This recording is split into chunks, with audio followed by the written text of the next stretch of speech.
Overnight, the White House slapped new tariffs on imported goods coming from China. Leaders from that country are responding as the battle over the Trump administration's move to shutter a key humanitarian agency heats up. NBC's Gabe Gutierrez has the latest from Washington for us. The U.S. and China have just days to avoid a trade war, or Americans' pocketbooks could be hit hard. China announcing next week it'll impose a tariff on energy imports, as well as some U.S. products.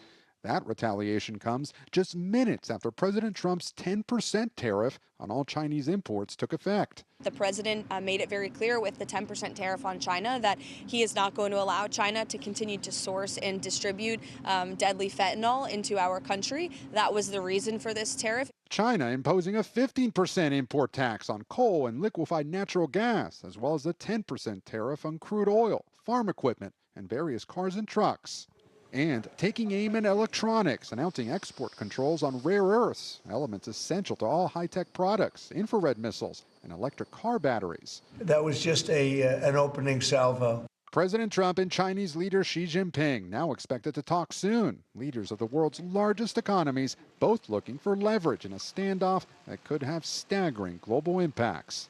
Meanwhile, the Trump administration's federal aid freeze and dismantling of the U.S. Agency for International Development causing confusion among those who help people in need and sparking protests. It's not disrupting, it's destruction. And it's destruction that means that people will suffer across the country. He promised it during his campaign. Tonight, Americans across the country and leaders around the world are feeling what the president calls his America First agenda firsthand.